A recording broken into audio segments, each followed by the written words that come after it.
mas makakabuti sa pasyente at sa ibang tao kung sa mental facility natin idederecho si Kiara Aquino.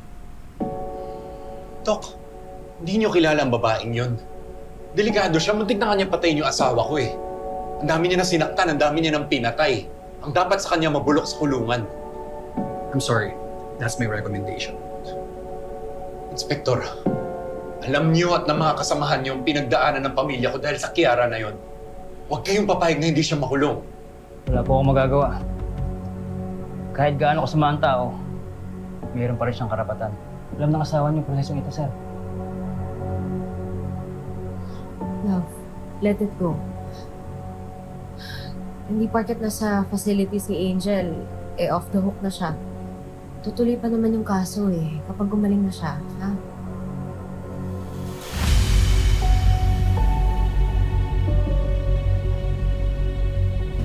Saan niyo ako dadalhin, ha?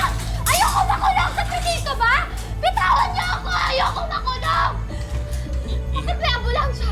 Dok, saan niyo ako dadalhin? Bakit may ambulansya? Yeah. For your safety, kailangan ka namin ilipat sa mental care facility for further evaluation and for proper psychiatric care. Dok, hindi ako baliw! Mali yung diagnosis niyo sa akin! Hindi ako baliw! Bitawan niyo ako! Ayoko mapunta sa medicine! Bitawan niyo ako!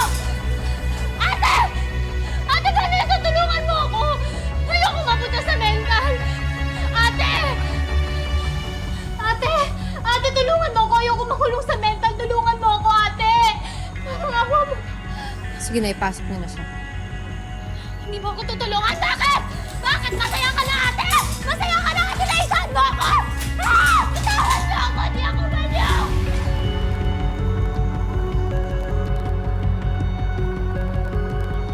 Ah! Hindi ako baliw! Nakawalan niyo ako! Hindi ka namin sasaktan. Pagagalingin ka namin. Bitawan! Tuloy mo! Hindi ako baliw!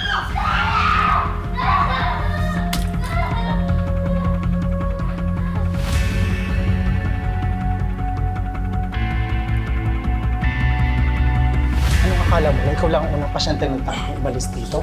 Sanay na na kami sa mga tulad niyo.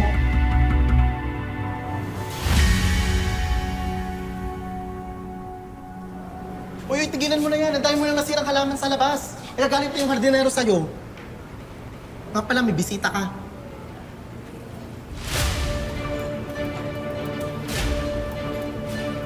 Ha? Ito muna ako.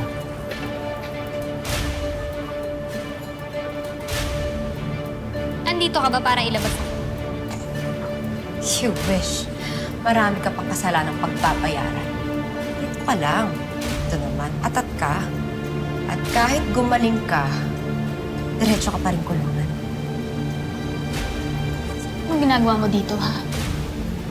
I'm just making sure na wala kang ginagawang kalukuhan. Hindi ka sure. Hindi man ako makalabas dito, pero marami akong kakampi. Alam mo, kahit maging facility president ka pa, hindi mo makukuha ang quorum. Walk outan ka lang nila dahil wala ni isang tao ang makakatiis isang tulad. Lahat kaming tinuring kang pamilya, sinuka ka na rin.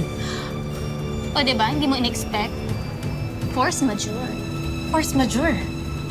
Fairness, ang dami mo natututunan dito. Highfalutin yon. Ah, highfalutin. Sa akin, highpatulan.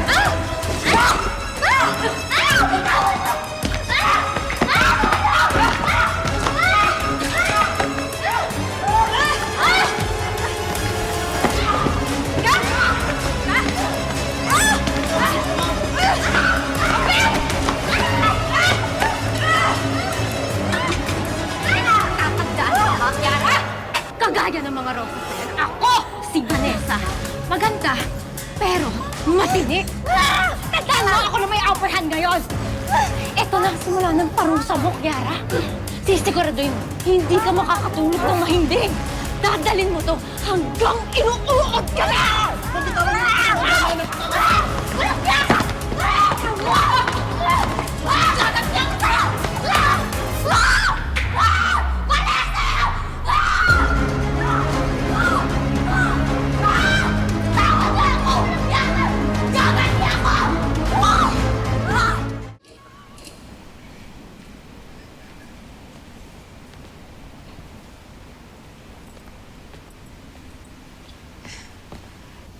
Kuya, sensya ka na ha. Nasira ko yung mga tanim mo.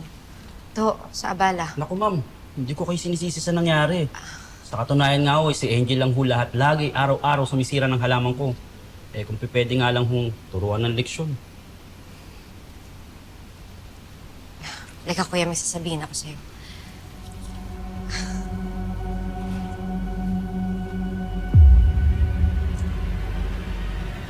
May naisip akong paraan para matuto siya.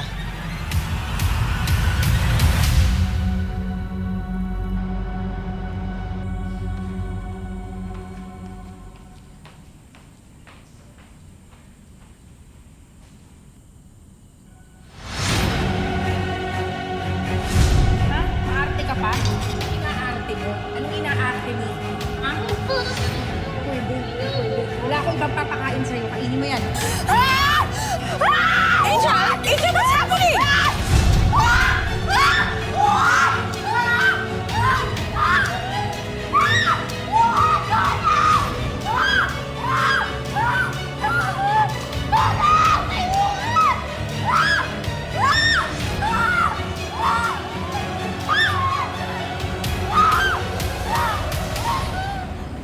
Boring? Tara, laro tayo. Ano? Sa lounge ninyo, hanap tayo ng pasyenteng guguluhin. Saka na yan. Iisip ako ng paraan para makaalis tayo dito. Labo yan. Mahigpit yung security dito. Hindi ako papayag na mabulok dito. Lalabas ako. Gagantihan pa yung Vanessa na yan. Tsaka hindi ako papayag na masaya siya tapos ako nandito. Your Honor, freedom is not a favor, but a right guaranteed by the Constitution. According to Article 3 Bill of Rights, no person should be deprived of life, liberty, or property without due process. Trixie?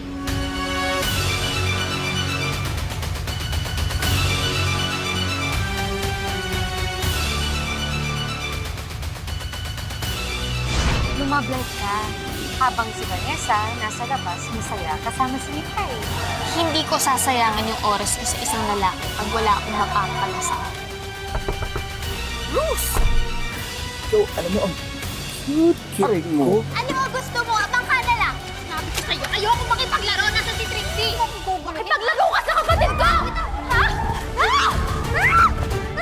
So you wanna move out kasi marami silang memories dito. Isip pa rin niyang Kiara na yan. Tingin niya, mabait niyang kita Angel niya. Everywhere she looks, mareremang siya ng Kiara na yan. Lumaban ka.